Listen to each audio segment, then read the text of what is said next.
hope you're checking out 1 hour of 5 Yard Rush, one of the best podcasts on NFL football in the UK.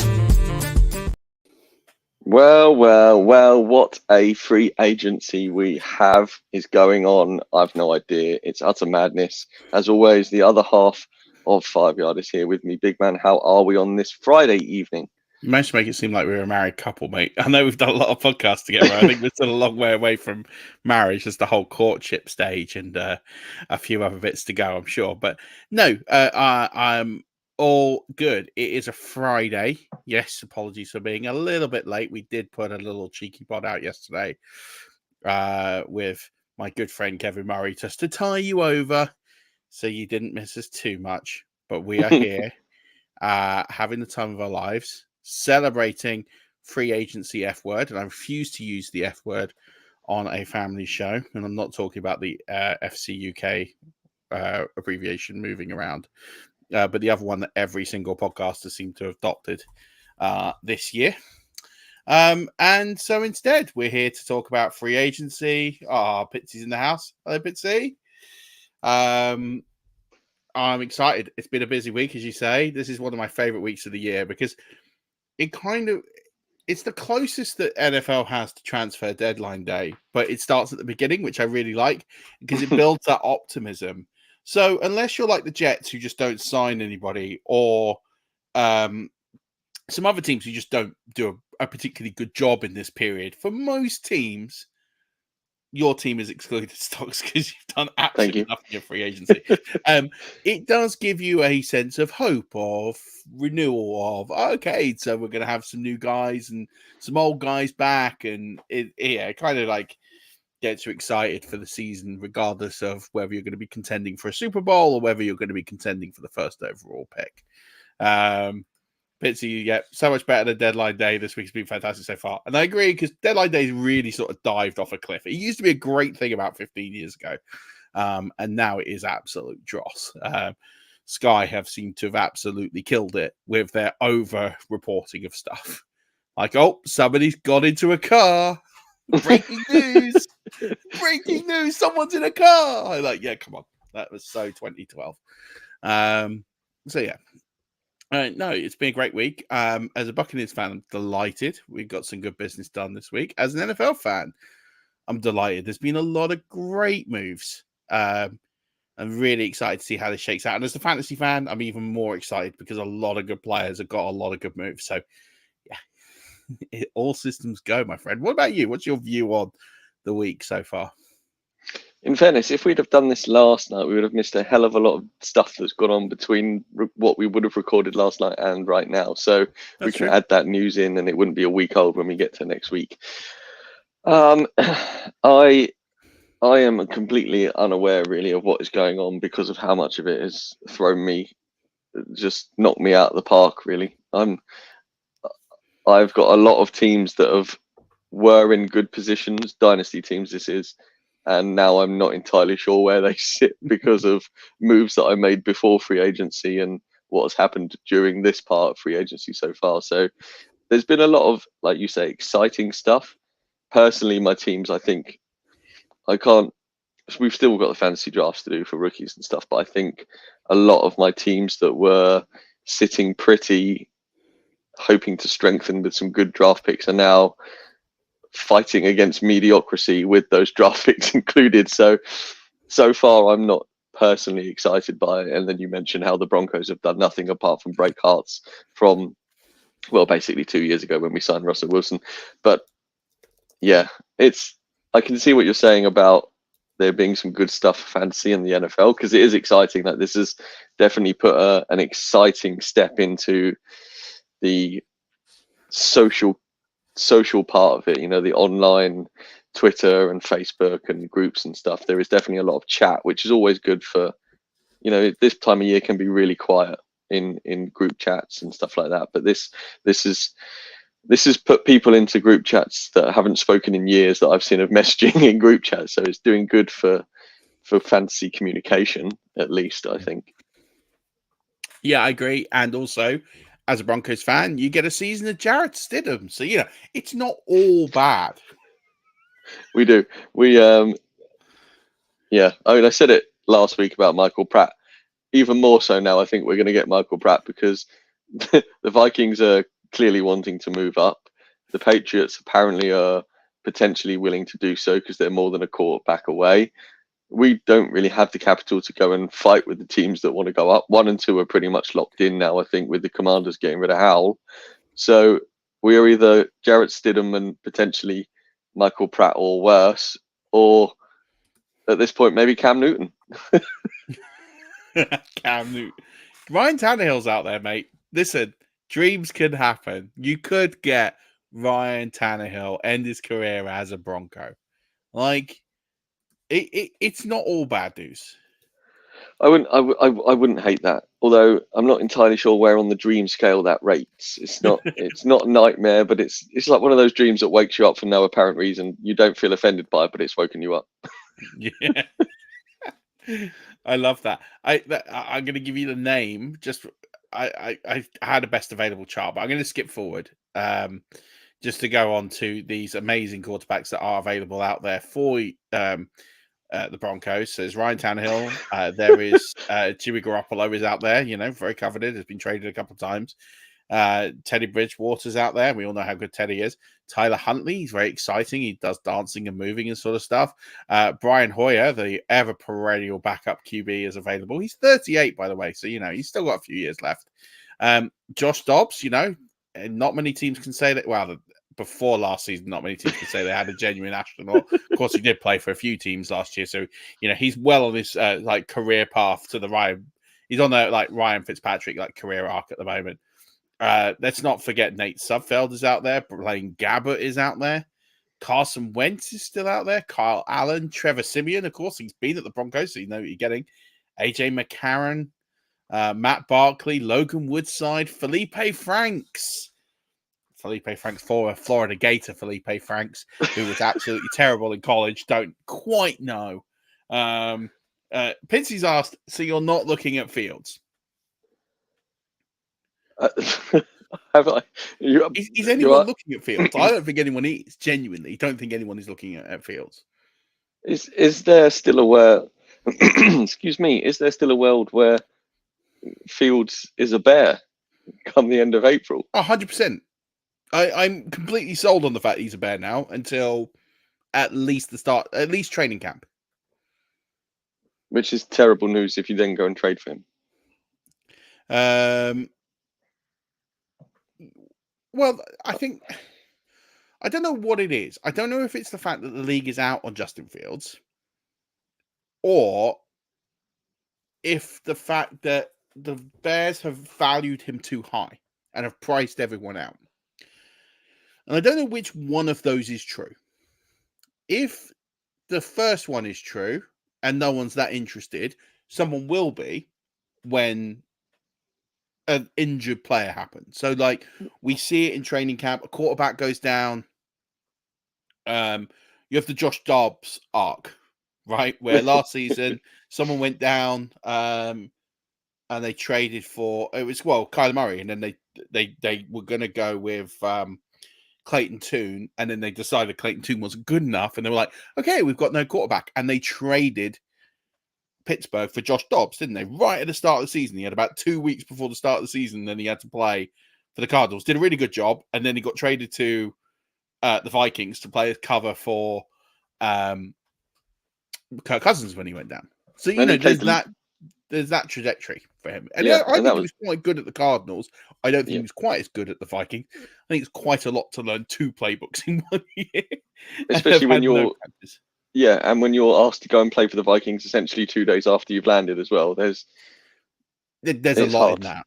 Yeah, he was set up to fail twice. He succeeded for me once, and he failed the second time. I don't think that's an indicament of his talent. I think it's a situation that was nigh on impossible. I think very few players would have done very well in that situation. Then you have, so that's, I think that is the trajectory that Fields is on. He's going to have to wait for a player to get injured, and then I think they trade for him. The alternative is that the Bears just completely drop his price and someone takes him as a backup. Now, the best backup spots I had for him are gone. So I thought the Colts or The Eagles, I thought, made a lot of sense. Both those spots are gone. There really isn't anywhere. And back to Pitts's question, not looking at Fields, he is not an archetypal Sean Payton quarterback. No, I was just going to say the same thing. Yeah. So I can't see a world where that is going to happen unless there really is everything bottoms out and there is no alternative. I think for me, Tannehill works. I think for me, a few other of the free agent quarterbacks, they're not sexy, they're not great, but I think there's options there. There's even backups in the league that I think suit Peyton more than Justin Fields. I just don't think that is his offense and how he likes to roll. So I just don't see that being an option. Pitsy's saying I would take him as a backup at the Steelers. I see us taking a QB now in the draft as we only have Wilson on our roster now. Is Mason Rudolph signed somewhere, didn't he? So yeah, that's true. I don't see you taking a QB early. I think the plan is now Russell Wilson is the plan. Ultimately, I think, and I'm in two minds about Russell Wilson. The first part of me is like the Broncos effectively paying $80 million for him not to be on the team. Like, how bad has someone got to be that you'd rather not have them and pay them the money? Like, you've got to be genuinely horrifically bad because they made no save. They've made a $1.21 million saving in him going, and $80 million they've got to pay out now. Yeah, you're essentially saying that 18% of your roster, or however many it is, he's 18% bad enough to not play with however much that is of the salary cap. Well, you've committed the money. What you're basically saying is, look, we've given you the money. There's nothing we can do. We would rather you weren't here. Like, we'd rather you, here's a paycheck, don't show up to work, go away. That is literally what they're saying. They're paying him not to show up. Yeah. I mean, they have to pay him anyway. So there's not, on the other side, for Pittsburgh, he's getting the league vet minimum. Yeah. You couldn't pay this guy $1 less than what he is getting. And he's won a Super Bowl. He was on trajectory for a conversation around the Hall of Fame. I'm not saying I'd have put him in the Hall of Fame. I'm just saying there was a conversation that he would have entered had he continued the trajectory with the Seahawks. Obviously, that's taken a nosedive. He's got a lot to prove. I think he's got great coaches around him. If you had to pick a spot for him to land and improve, Pittsburgh was kind of the peak of it. And I think that now you're either going to see a rejuvenation in Russell Wilson, whether that's back to his previous best, whether that is an elevation on last year, we don't know. If he doesn't, then that is him done. Like, he's done in the league. If he doesn't succeed here this year, he is done. So I think the plan is obviously Russell Wilson long term. But the Steelers have basically got a free hit on this. We'll see if this works out. If it doesn't work out, they'll roll on. I can see the Steelers signing like a Blaine Gabbert.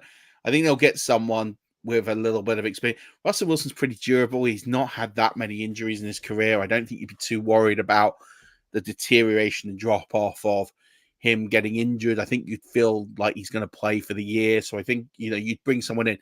So I think the Steelers picking someone in the draft, yeah, maybe, but I wouldn't see it on day one. I probably wouldn't see it high on day two either. I think you'd be looking at a third round. And at which point, like, you can keep taking these third, fourth round guys, as the Steelers have done for years. They've always taken sort of a late round QB. None of these guys have worked, really. So it's like, you can keep dropping pennies into that fountain and hoping that something comes out. But I think ultimately it's either Russell Wilson, or if he's really as bad as it transpires to be, you're going to be picking pretty high in the draft and you're getting a quarterback next year. Yeah.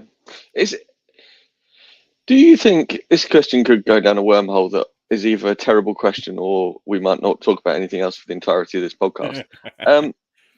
So obviously Denver are on the hook for a lot of money, and Russell Wilson was never as good as advertised when he came. We should never have extended him before he'd even played a snap, let alone had the 2 years on his deal. But for the 1.21, however much money it is for Pittsburgh, where do you think statistically he has to be for? Do you think, at what point do you think he's bad? I'm really struggling to word this question. Obviously, bad for 80 million is anything other than good. If you're not remotely close to good, you are terrible because you are 80 million. Whereas, how bad do you have to be for that even 1.21 million to look bad? Or is this the Steelers saying, we're going to have Russell Wilson for a year because we want a quarterback next year? I think the answer is neither. I think, look, I don't think on a league vet contract, like, the worst thing that will happen to Russell Wilson is he's crap, he'll get cut and leave. For the Steelers, for 1.21 million, you're not taking the chance. Yeah. Because you're going to have to pay any quarterback that rate. Or if you pay a rookie minimum, you'll pay like a million. So ultimately, it doesn't matter. You've paid him the very least he could get as a player. So it doesn't really matter to the Steelers in terms of risk is nil. It's nil. Like, if he's crap, he's crap. And then he goes and then they draft one next year, or they trade for one, or they get one in free agency next year. If he's good, then great, that works out. And then I think on top of that, for Russell Wilson's status at the Broncos, I think ultimately the Broncos are one of those sort of 5 teams that have over the years made some really bad decisions, and it's cost them significantly for a few years. I'd put the Bears in that category. I'd put the Commanders in that category. I'd put the Falcons in that category and the Panthers in that category, are the other sort of teams that seem to historically make continually bad decisions. And I think for Russell Wilson, I think, look, for him, this is really simple. He's now where Baker Mayfield was 12 months ago. He either plays really well and then he earns a new contract, which is the dream. He's got a completely clear path for this now. So he's got no excuse. He's got no contender, no challenger to uphold. He's not going to be in a competition with anybody. He's got the job. So it's a question of now, he just, all guns forward, he either takes this team to the playoffs, as that is the minimum expectation of the Steelers, or he doesn't. And if he doesn't, then he's probably gone. And if he's gone, then yeah, I don't think he's going to make them bad enough to maybe pick in the top 5, because the rest of that roster is pretty good. I think you're probably looking at a team you're probably looking at free agencies where they'll address this next year, or draft. But I don't think he's going to be bad enough. I don't think he was terrible last year. If he was on a $4 million contract last year and he hadn't won a Super Bowl, the perception of Russell Wilson last year would have been completely different. It would have been, he was okay. He was sort of mediocre. Yeah. He was sort of league average. And the reason he's a flop is because he was paid all that money. He's won a Super Bowl. The expectation was up here. Whether or not he could ever make that expectation is a completely different story. I can make defenses of Russell Wilson to a degree, to a point, but ultimately he was below where he should have been as a player, and his standards dropped as a player. But having said that, he wasn't completely unstartable. He was dropped not because of his play. He was dropped because he refused to restructure his contract. It was like, well, you're going, so we can't win, so let's see what we got in Jarrett Stidham. We're on for the future now. You're out the door in March. You're gone. I'm just not going to play you because we're not in the playoff hunt. Yeah, we can't and it's a smart decision. It's the one thing that the Broncos did. You're going to go. We can't trade you because your contract's stupid. So you're going to go. So you're a sunk cost. You're a sunk cost. Therefore, we're going to write you out, and that's fine. And they looked at the future. So he's gone. And that's the one smart thing that they did.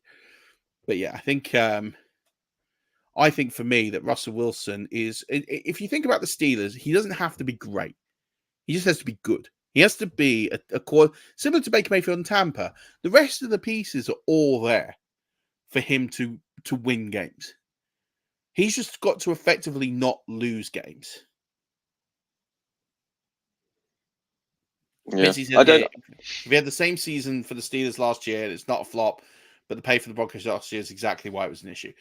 Yeah, and I think expectation. It's a big signing when you sign someone from the team that they won a Super Bowl from. Any quarterback that's won a Super Bowl and then goes somewhere else, it's a big. Carson Wentz when he left Philly, he wasn't even a starter when he left Philly. That was still a big deal when he went to the Colts. It was still a big story, regardless of the money, because you win a Super Bowl with that franchise, you leave. That's a big thing. So I think, like, for me, it's pretty straightforward. All Russell Wilson has to do is win games and not lose them. I don't think he has to statistically be brilliant. I just think he has to be statistically the 14th best quarterback in the league. And that would be good enough. That would be good enough. He'll earn a modest payday next year, but if he's the 14th best quarterback in the league, statistically, the Steelers will be in the playoffs. And then he'll earn a payday. It's like Ben Roethlisberger at the end, right at the end. Now, I love Ben Roethlisberger, put him in the Hall of Fame. I know there's some issues, whatever, but take that aside, career-wise, Hall of Fame quarterback for me. Ben Roethlisberger at the end was gone. He was completely gone, but he was good enough to where he just didn't lose games. He still got into the playoffs when his arm had gone because he could manage the game. He could get the ball, and that's all that you need in a Steelers offense. You don't need an electric, exciting quarterback. You just need someone who's going to make enough plays for you to win the game and not make enough mistakes for you to lose the game. And I think, as Pitsy said last season, if he has that kind of season in Pittsburgh, they probably are touching the playoffs. Yeah, that's fair.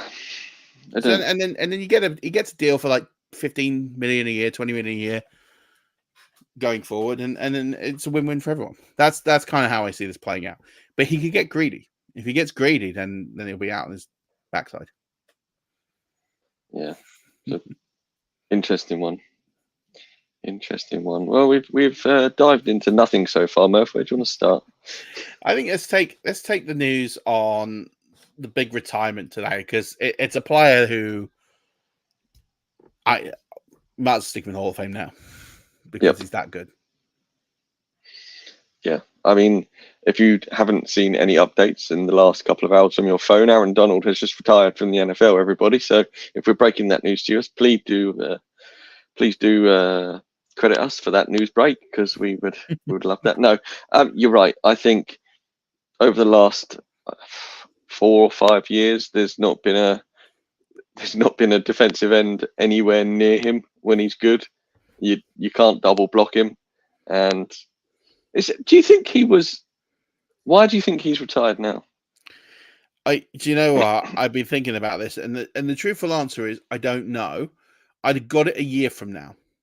So a year from now, he'd have been he's in the last year of his contract with the Rams. It's for a lot of money. Now, it's interesting why he's done it today. He's done it today because he effectively saves the Rams about $30 million in cap space. And that would have all been fully guaranteed today, effectively. So he would have retired yesterday. It's broken today. But he's done that so the Rams don't have to pay him $30 million. So he could have retired next week and he'd been given that $30 million. So it shows you the character and the mark of the man to basically say, I'm not going to take that $30 million, but thank you for everything.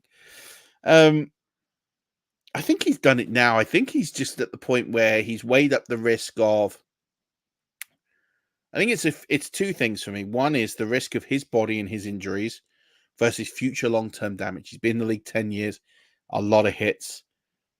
Do you go again one more year for $30 million? It is a lot of money to leave behind. But maybe if he's had a few too many injuries, we don't know what's going on behind the scenes. Maybe he's just thought, for $30 million, I've made my money. I've made 100 odd million in my career.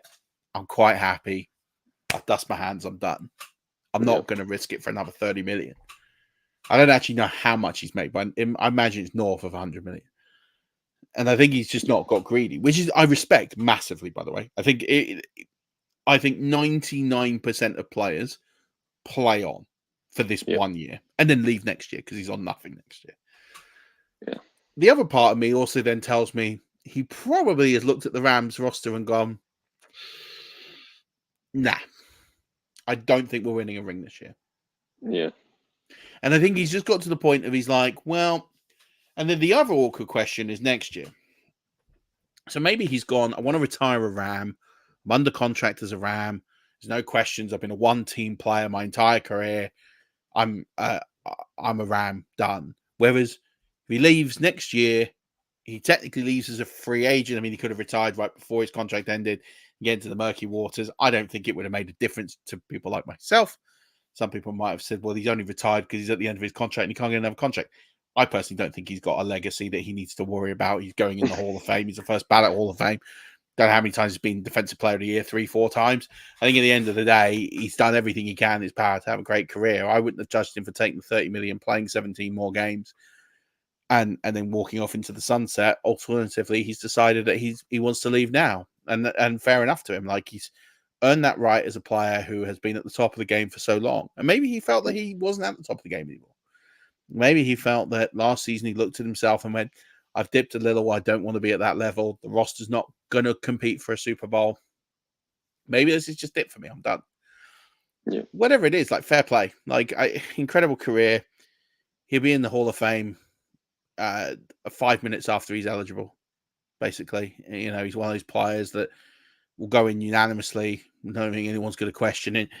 And he goes down as a one-team man, which is rare these days. So, massive congratulations to him on a wonderful career. He's a massive loss to the NFL. One of the greatest defensive players we will watch in our lifetime play the game for a decade. And so, you know, it's a loss, but I understand it completely. And, you know, I don't know if I would have made that decision, been brave enough to walk away from $30 million for a year, but, you know, maybe he made his lot and gone, yeah, I've looked at the numbers. I've got enough. I'm all right. And I respect that. Yeah, no, you're right. You're right. We've got some quarterback trading to happen, Murph. I'll rattle through these and then we can talk to them. So Pickett's been traded to the Eagles for essentially a pick swap. Sam Howell was traded to the Seahawks for pick upgrades. So Washington's moved up from the 4th to the mid-3rd round and the 6th to a mid-5th round. And Desmond Ridder was traded to the Cardinals from Rondell Moore going the other way for nothing but the players. So quarterbacks on the move. I haven't actually seen the actual end up result of that. I believe it was straight players. I could be wrong. I think it was. Yeah, I've not seen. I mean, you've now traded the 2 highest taken quarterbacks in the 2022 draft. Yep. That would normally be really impressive. If they weren't both backups. Yeah, but exactly that. Here's the funny thing. So, first of all, is it fair to say that Sam Howell's probably had the best career of all the quarterbacks in that class? Oh, yeah, last year, Sam Howell was gunning it. Absolutely. So, I'm just thinking there were 5 quarterbacks that were... there were 6 quarterbacks that were drafted in that. So, I've just pulled up here as I was looking for...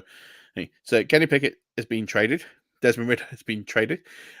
Malik Willis is the Titans quarterback 3 on the roster. So, pretty much finished in the NFL. Yep. Matt Corral is in the UFL. Bailey Zapp is the backup at the Patriots, and Sam Howell's been traded. So none of those players are starters. That's the worst class in living history. It's got to be. It's got to be the worst class ever made. That is just dreadful. I mean, that is really bad. I mean, the Kenny Pickett trade, I like. He's from New Jersey. He's a Philly fan.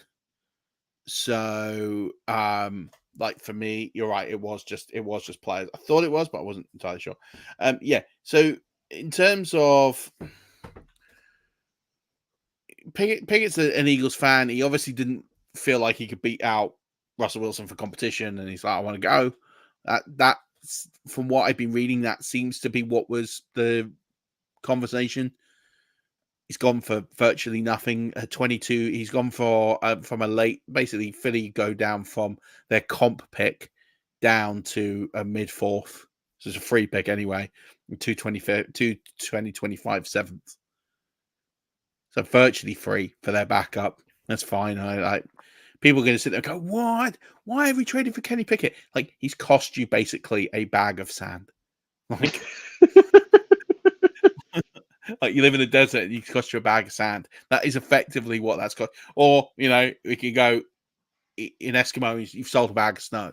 Like, ultimately, it's cost you less than nothing, effectively. A free pick and 225s, and not even you've lost that pick. You move down 22 spots. You still get the free pick and two 2025 sevens, which are basically just hope you hit something. Yep. So like why not? I know he's not an exciting quarterback. I know he's also not a completely terrible quarterback. He's just not he's not great. He's a bottom end of starting quarterback. He's just one of those that he's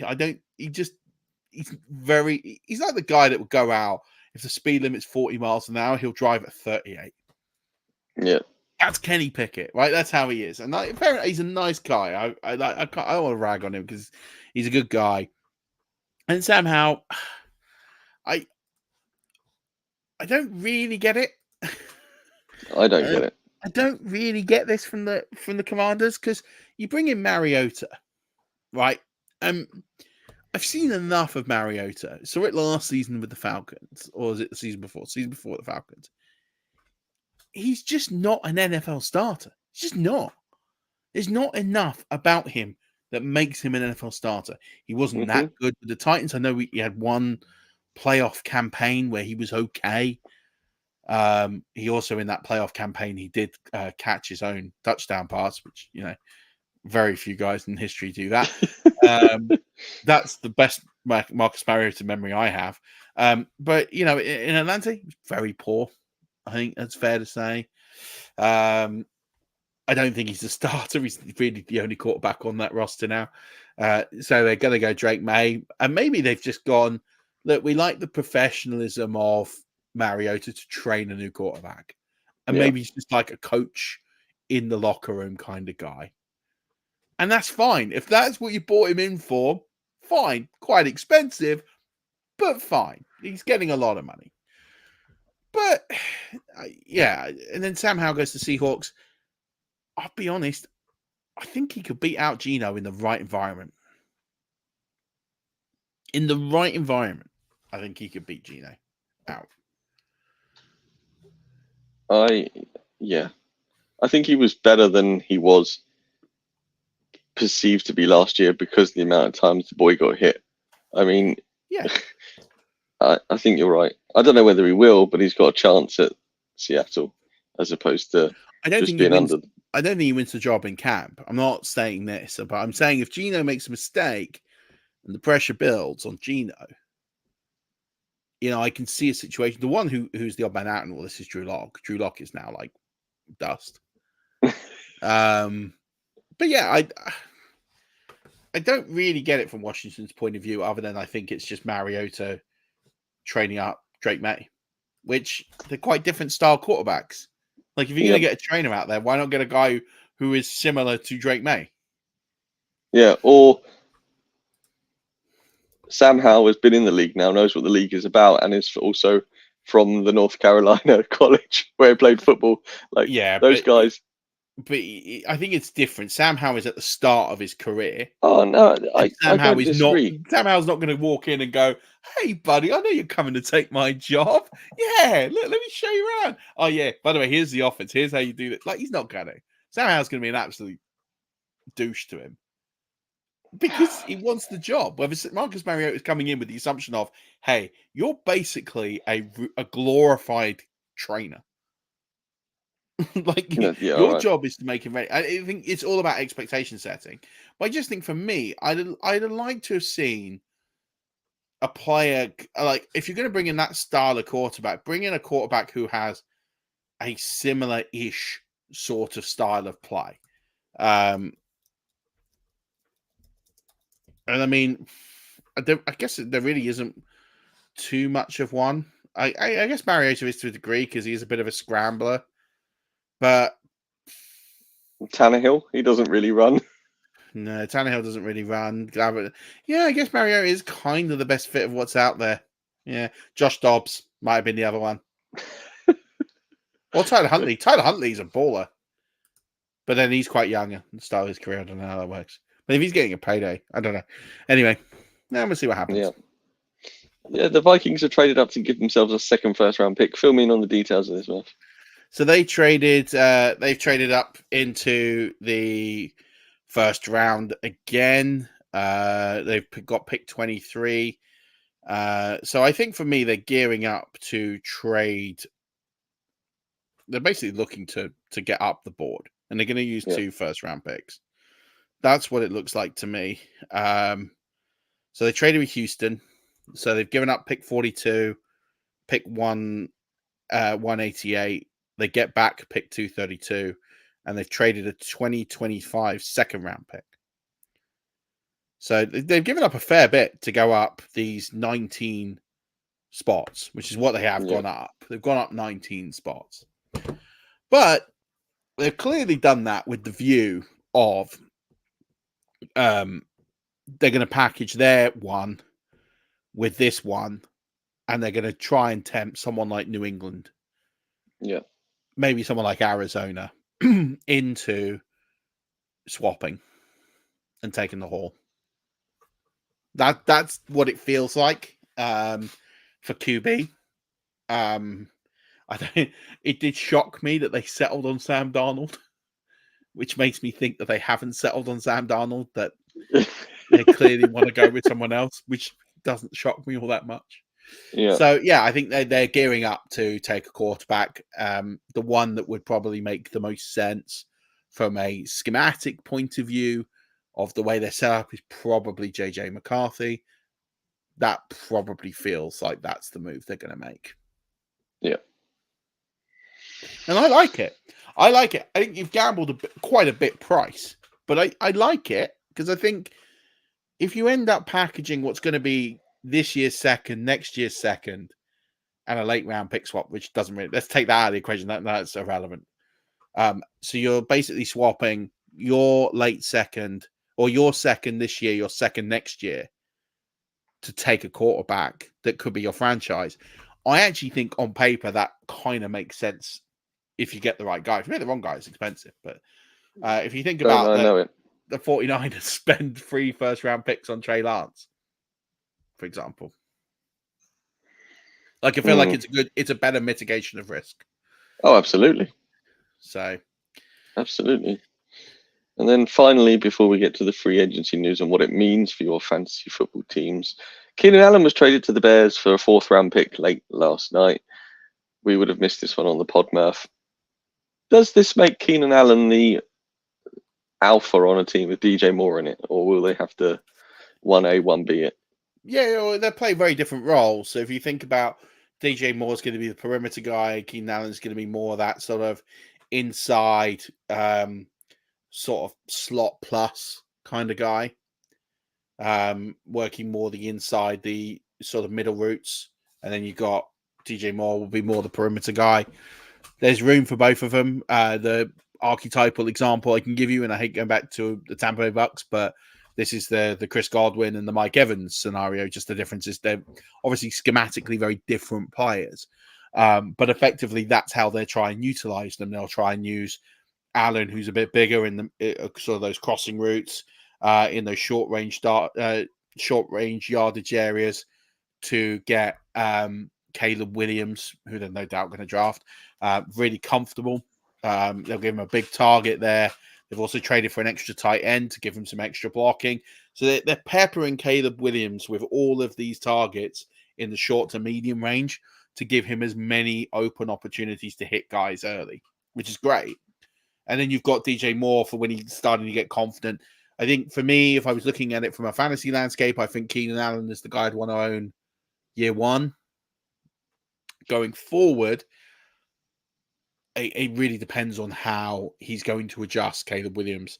If they're going to throw the ball significantly 500 times a season, there is enough there for both those guys to eat.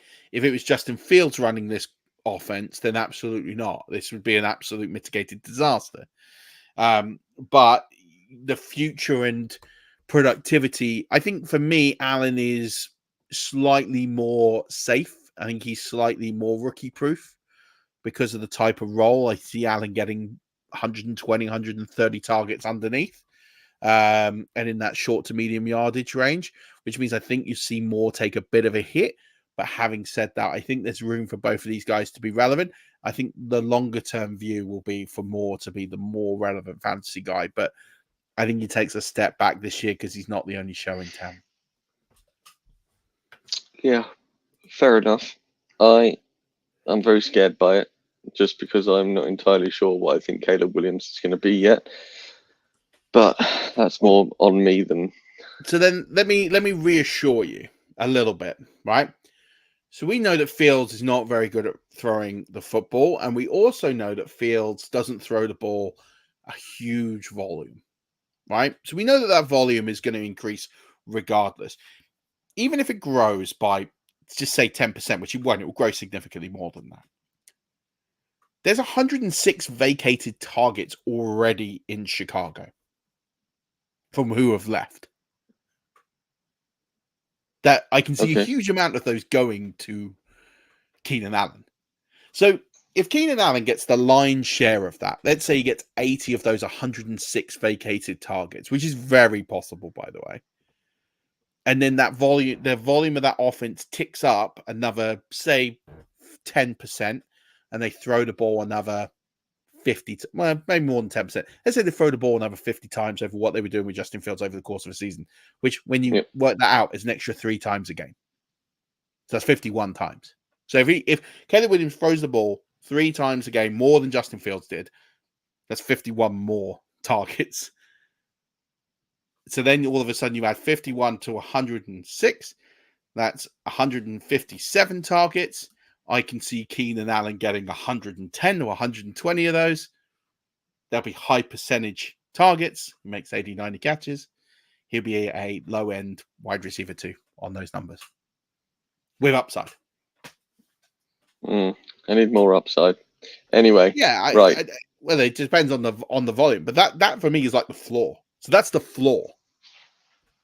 The upside is if the passing offense goes up, nuclear. I like that I like it as a floor. I appreciate your laying of some solid laminate there, sir. Okay, how do you want to attack this next segment, Murph? Because I'm not sure when you planned on getting here, but we've got here at 40 odd minutes. Well, I think I can rattle through the quarterbacks fairly quickly. We've already talked about Russell Wilson, so I think let's rattle through the quarterbacks because there's 6 of them on the list. I think you're looking at this thinking there's 3 of them that will be fantasy worthy and 3 of them that will be backups with some fantasy implications. So I think we can rattle through these in a couple of minutes. The big one's Kirk Cousins. He's got a nice array of weapons. He's gone for a lot of money. He's going to end up with like 330 odd million since he started playing football, guaranteed revenue or guaranteed money, which is just mad. I look at Kirk Cousins and I sit there and think he's going to be good. He is coming off an Achilles injury. I mean, Kirk Cousins tends to go at in drafts as like the QB 10 to QB 13 every year in drafts. And I feel like that's exactly where his value is again. And he's going to return that sort of value again, maybe a shade less if he's playing a little hurt. Don't know what the injury's like. I think Kirk Cousins is Kirk Cousins. He'll be productive. He'll be on the end of the QB1 conversation. He'll squeak in. He'll just miss, but he'll be that sort of in that range. He's as safe as it comes in that range. I don't think anything changes from what Kirk Cousins has done in his career, and I don't think everyone's going to sit there and go like, "Oh, it's huge upside for Kirk Cousins because he's playing with good weapons." It's like, yeah, I mean, he's played with Justin Jefferson and Jordan Addison last year, so I don't think he's like got an upgrade of weapons. I think he's decreased in weapons somehow. But I do think he has got good pass catches to get around to. I think if I was the owners of, say, Drake London, for example, I'd be pretty excited. Darnell Mooney's gone there? Yep. Darnell Mooney, I'd be a little bit interested in him. Rondell Moore's gone there. He could be really sneaky low-end value. We don't really know how these guys are going to shake up, but if you took Drake London in a rookie draft a couple of years ago, this move excites you. That's the big plus side. Everyone's like going to go, oh, it's Kyle Pitts season again. I'm not so sure. Kirk Cousins doesn't have a long history of supplementing tight ends to big finishes. Yeah. Obviously, it depends on the scheme. It depends on the fit. I've seen Raheem Morris coach. He's not a heavy user of tight ends.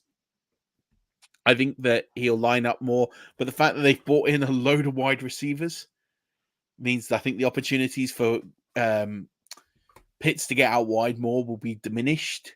I think Pitts is fine.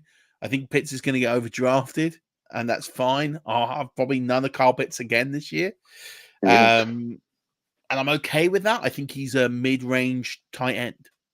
He's a mid, sort of tight end 8, early numbers, picking out the top of my head, kind of where I see him finishing. Drake London, I think, is an interesting high upside wide receiver 2. If he stays healthy, he could do things. I like Mooney as sort of a wide receiver 3. Rondell Moore's going to get involved. He'd be good sort of flex play / bench play most weeks. It's an exciting. Bijan's going to get an arrow up from this. I think there's players that will benefit from having Kirk Cousins there, but I think Kirk Cousins kind of this is like a level move for me. Some will call it an arrow down. I think it's about level because they will just stick to passing the ball more. He'll keep that volume. I think he'll be in good stead. Nice. We've Sam mentioned Sam Darnold. I mean, Sam, if we did the show yesterday, I'd be talking about Sam Darnold as someone with potential upside to break into the top 16 fantasy quarterbacks. I think because if you look at the fact that they don't have a lot of their offense is all geared to the pass. Kevin O'Connell's all about the pass. You know, they would let Sam Darnold rip the ball 35, 40 times a game. And he'll get points that way as a result. He'll be interceptions, but they're not that costly in fantasy football. I'm not saying he's going to be the 15th, 16th best quarterback in the league. I think from a points perspective, I think he's going to be in that sort of range. And then we've had what's today's happened. So I'm glad that we kind of did this show later, because if we did this show yesterday, I'd have been saying, hey, he's someone I'd probably be tacking on late in drafts and just seeing what happens as let's take a shot and see what it's like. And I'll get in a bit on the Darnold Express. But now I know they're going to go quarterback. You're not going to get a full season out of Sam Darnold, I don't think, especially if they get JJ McCarthy. So I'm more inclined to kind of hit the brakes on this now and go, he'll start the season.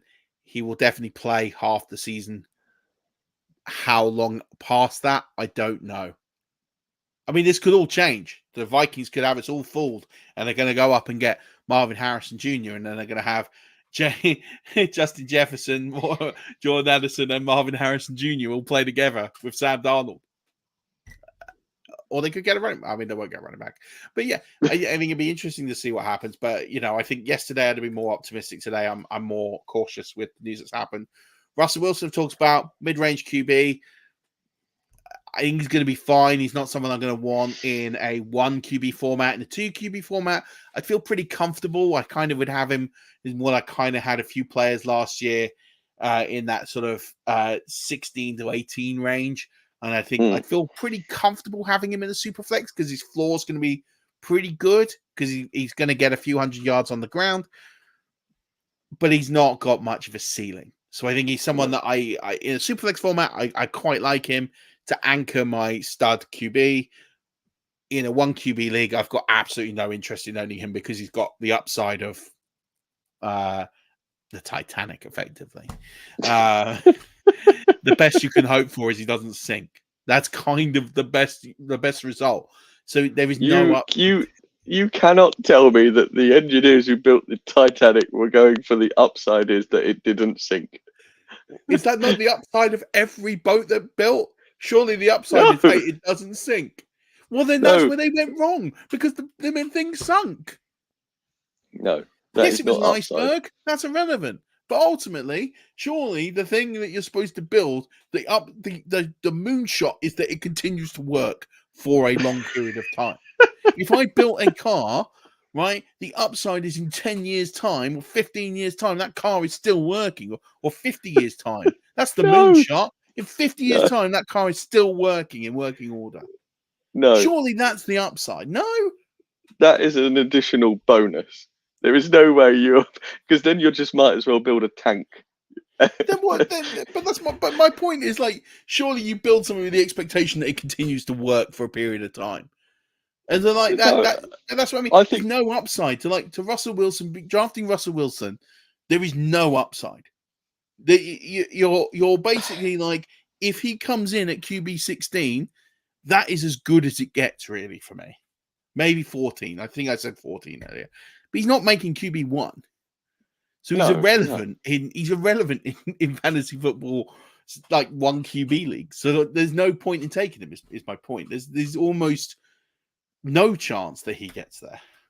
Famous last words. This is the part where you cut this bit out, and then we're talking about Russell Wilson finishing the season as the QB3, and I look like a complete freaking idiot. No, because this is where you're lucky, Murph. The chance of me clipping anything to do positive with Russell Wilson is completely and utterly never going to happen. So even if you are wrong and he does get top 3 QBs, unless people listen to this or watch this show, no one's going to remember because I'm not clipping it. And also that Titanic reference will be back. I'm not prepared to sit on the fact that the upside of the Titanic was that it did not sink. It did sink. That's what I mean. The upside should have been that it didn't float. That is baseline entry for a boat, that it doesn't sink. There's not upside. You don't get on a boat thinking, I hope this boat has upside, and it stays afloat. Otherwise, but it's the engineers. Your upside is it doesn't sink. Surely. There's going to be a bonus pod on. I'm going to get a shipbuilder in. There's going to be something here that's brilliant. Well, we need to build the harbour again, anyways. After last year, it was flooded. And then, I guess the only other one to talk about is Marcus Mariota, because I do think he'll probably start the season and Jacoby Brissett. I guess you can talk about them both into. I think there's a world where Jacoby Brissett plays the entire season. Me too. As the Patriots quarterback. So again, wouldn't mind him in a 2 QB league. Do not want to touch him in a 1 QB league. I think he'll be round about like QB 20. Mariota, I don't want to touch in any format. You can just see you later. Like the best case for Marcus Mariota is he plays 6 games. That to me is like the high water mark of what you get out of Marcus Mariota. What's all these boat? I was thinking on the nautical theme. The high water mark is he plays 6 games. That's kind of, if he plays 6 games, then they've done. But the thing is, I say the high water mark. That would be the absolute low water mark for the Commanders, because if he plays 6 games, that means they have failed miserably in their pick and everything else. So I think he can go. I guess because I want to spend the time on running backs, and it might be that let's see how we get on. I'll rattle through wide receivers. So obviously Deontay Johnson's been traded to the Panthers. He's gone from bad offense to bad offense. So he's gone from playing from Kenny Pickett to Bryce Young. So Mm-hmm. I mean, like David Tepper is the worst owner in the league by a country mile. Yep. I mean, they continue to baffle me with just how bad they are. That Brian Burns trade was awful. Absolutely shockingly bad. Yeah. Considering what they turned down for him from the Rams a year before. Like they've basically lost. They've lost. I was trying to. I saw a tweet from Scott Barrett. So they lost this. They lost this year's 101. They lost last year's first round pick. They lost DJ Moore, Christian McCaffrey, and next year's second, and another first round pick. And in exchange, they got a 1-year rental on Brian Burns, Bryce Shocking. Young, and another sort of fringe player. And it's like horrific. Like they're just horrifically bad. Bad. What I feel sorry for Deontay Johnson. Like he's one of my favorite wide receivers, and he's just like, I get it on paper. Like the guy has got the highest like success catch rate and contested catch rate in the league. Like in terms of ESPN do metrics with 538, and he is statistically the best catching wide receiver in the NFL in terms of like likely to catch a pass from the separate metrics that they do. So him to Bryce Young, like, okay, makes sense. Yeah. But like they haven't got anyone nothing else exciting about it. No, I kind of like, I don't know where to put Deontay Johnson. Like for me, it kind of says like if he scrapes to a wide receiver 3, would you be happy? I mean, I don't think he'll be happy, but I think he's kind of in that realm. You kind of need Bryce Young to take a huge step forward for Deontay Johnson to make it into a wide receiver 2 conversation. I can't see any path to where Deontay Johnson's a wide receiver 1, unfortunately. No. Not on that offense. And people are talking about Dave Canales being the quarterback whisperer. Yeah, I mean, look, he did it with Geno. He did it with Baker Mayfield. I also watched him for a year. His play calling it's okay. It's not inspiring. Like I didn't walk away from a year of watching Dave Canales going, this is an offensive genius. I walked away from him thinking, oh, well, he's better than Byron Leftwich. But then I reckon like the Titanic and half the match in the Titanic could have been a better coach than Byron Leftwich. So I just think I just thought I had thrown it in for a joke. I just think like Deontay Johnson. Yeah, I feel gutted because a lot of my dynasty teams have him, and they hurt a little bit today because I'd rather him getting balls from Russell Wilson. George Pickens to the moon though, because that would be a great one. Like I reckon he shoots right up. Darnell Mooney to the Falcons kind of talked about. I think he's a wide receiver 3 there. I think Drake London will get the majority of the balls from Bijan, and I think there's some room for Darnell Mooney, but not loads. Gabe Davis to Jacksonville. Jacksonville continue to sign weird wide receivers. The range of outcomes from Gabe Davis could be anywhere from like wide receiver 15 overall to like wide receiver 150. You could literally just get a dartboard and just spin it. He could go anywhere. It's just one of those weird ones that everyone really scoffed when they signed Zay Jones, and Zay Jones turned out to be pretty good. They scoffed when they gave Christian Kirk all that money. Christian Kirk turned out to be pretty good. And yet the one that everyone thought would be really good, Calvin Ridley, really wasn't all that good there. Yeah. Just out of interest, where is UCF in Florida? In Orlando. Is it? Yeah. Because obviously he was from UCF. I didn't know if it was near Jacksonville going home. Yeah, it's a couple of hours. It's not far. Yeah. That makes a bit of sense, I suppose. Go Golden Knights. Go Golden Knights. Contested national champions in 2017. Should know that. Yeah. Unofficial, official national champions. Okay. Unofficial, official national champions. They got a claimed national title. I think it's what it officially goes down as in they're claiming a national title. I'm not joking. I know. It's just way too much official, unofficial, claiming officially, unofficially that's claiming. No one put him in the freaking playoffs. You're undefeated and you don't get in the playoffs. Like, what's the point? Yeah, that is everyone you were garbage. supposed to play. You don't get in the play. This is why it has to be an 8 or a 16 team playoff. Didn't today something come out about an expansion? I think they've been talking about it for a while. I think it will go to 8 teams. It needs to be 16 for me. I think something was. Playoff. I'm sure I saw something on Yahoo today about confirmed expansion, or I don't know. It was a headline. It's crazy on Friday. Marquise Brown to the Chiefs, 1 year, $11 million, $7 million guaranteed. Are they just trying to replicate Tyreek Hill's speed? Yeah, I think it works for him. The question with him is health. Yeah. I just think at this point, like he's done. If you think about it, he's done so much to where he's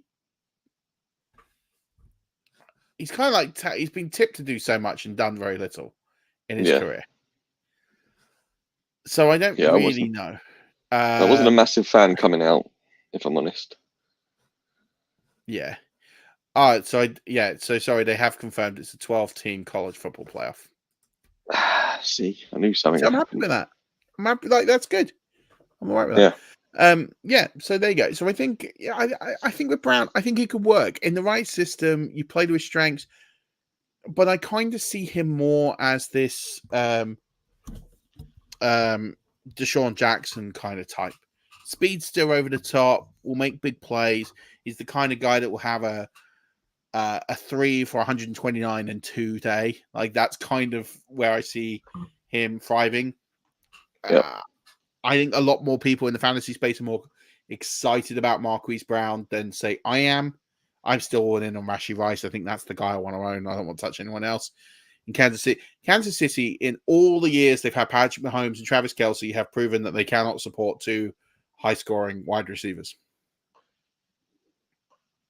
Yes. So why do we care who the other receiver is for fantasy purposes? Like, it's Rashee Rice. You don't need to care about anyone else. Doesn't matter. Yeah. They tried it with Juju, didn't work. Tried it with everyone else. Like, it doesn't matter. They have one wide receiver, one tight end, one quarterback, one running back that are fantasy relevant. They're the most narrow fantasy football team that you can get. No one else matters. Just stay away. The upside is you have like 2 or 3 league or game winning weeks out of him, and that's it. Best ball, I'll take him for that reason. I'll take him as a late round flyer in best ball, but he's probably too expensive for me. We should also add Curtis Samuel to this list, Murph. 3-year deal with the Bills. Yeah, I just sort of got to the point of players I stopped caring about. Very fair. I mean, like, what's Curtis Samuel going to do at the Bills? He's not going to be that fantasy relevant. I could have picked like 4 or 5 other guys, but we said this was already a pretty meh class. These are the only guys I think are worth. We haven't talked about Calvin Ridley going to the Titans. That's the one that I think does have potential to be blockbuster if they all get it together, and that's Will Levis, the new coaching staff, and Calvin Ridley. They paid him like an alpha. Yeah, I think it'd be interesting to see what they do now. But that's more in line with the kind of blockbuster deal of someone that will do quite well. I still don't think he'll be a wide receiver 1, but I think he could definitely put together some really good weeks. I mean, do they still have Nuke Hopkins? D-Hop. Yeah, I was going to say, I think so. I mean, on paper, that's a pretty terrifying pairing. Yeah, I mean, it is, but also like how... yeah, I mean, it is, but also I just think like, is there enough room for all of them? Yeah, not for fantasy. I'm more for football itself for the Titans, but yeah. So it's going to be interesting. Yeah. I think I'm looking at that and go, it should be good for Ridley. I think it's going to take some time. I think last season people expected too much. He hadn't played for 2 years. That's always going to have an impact. But I think Ridley's going to have a good shot at being decent in fantasy football. The Warriors, and I'm going to put the comp here, that the downside of him is Corey Davis. That we just see another Corey Davis situation in Tennessee. Oh, Corey Davis. Studio legend. Studio legend is why I had to throw him out with it. So it'll be interesting. I think again, he's a player I would look in drafts. Depending on the ADP, I think he's going to be overpriced. Yeah, agreed. So we could do the tight ends. There's not really anything. Gerald Everett to the Bears, but they've still got Cole Kmet. Colby Parkinson got a lot of money. A lot of money. Where who? Colby Parkinson. He was with Seattle, and now he's with the Rams. He got a 3-year, $22.5 million contract, $15.5 million guaranteed. That's a load of money. That's a load of money for a pretty average tight end. Not fantasy relevant, so don't worry about it. I don't think any of these guys are really fantasy relevant. Irv Smith, nothing. Johnny Smith in Miami, that's just where tight ends go to retire and drink cocktails. Mike Gesicki to the Bengals could be somewhat interesting from a red zone gamble and get your tight end in the end zone week kind of guy. But I don't love it. Like Gerald Everett's not going to be a big thing. And yeah, Colby Parkinson's not going to be a thing either. So yeah, Mike Gesicki's probably the only one there I'd probably give some credence to. I think we hit running backs next week because that's definitely the more interesting of the position groups. But long story short, to summarize, Kirk Cousins, high-end QB2, low-end QB1, Russell Wilson, mid-range QB2. And don't touch anyone else at QB. Calvin Ridley could be anywhere from a low-end QB wide receiver 2 to Corey Davis. Johnson Johnson's going to be at best wide receiver 3. Darnell Mooney, probably a low-end wide receiver 3. Gabe Davis could be literally anywhere from extremely brilliant to completely obscure. Basically, what he was all of his career. He's going to infuriate people no end. Marquise Brown is going to be overpriced. He would probably a decent best ball pick. Probably not someone I want to touch in season-long fantasy football.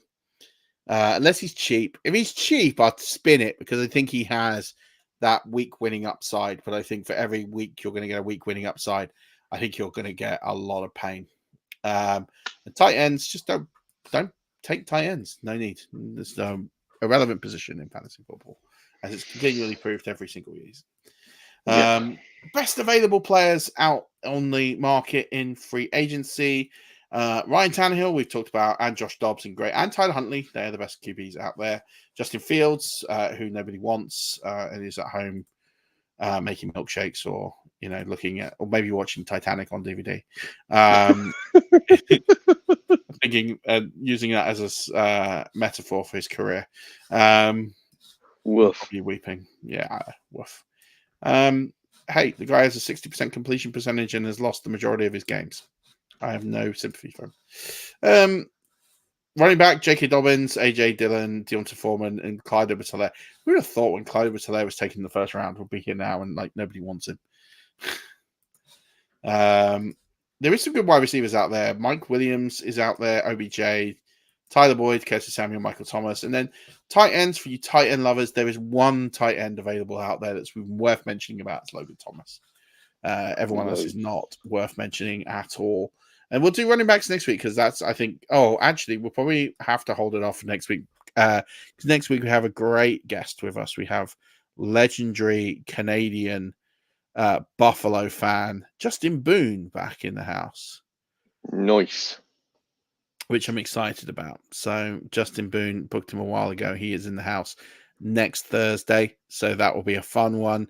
So maybe we'll have to do a quick segment somewhere about these running backs because it's by far the most interesting and probably has the most implications for fantasy. Maybe we talk about it with Justin. I don't know how it's going to pan out. We'll see how we get on. But yeah, I think there's still a lot more moves to happen. I think, as you said, with your dynasty teams, hold on to your seatbelts and hope your teams don't get too disrupted too much. And yeah, last thing on Listener League t-shirts, I guess. Yeah, they all went out. The UK ones have landed, which is a huge relief. And the 4 international ones should be with you soonish.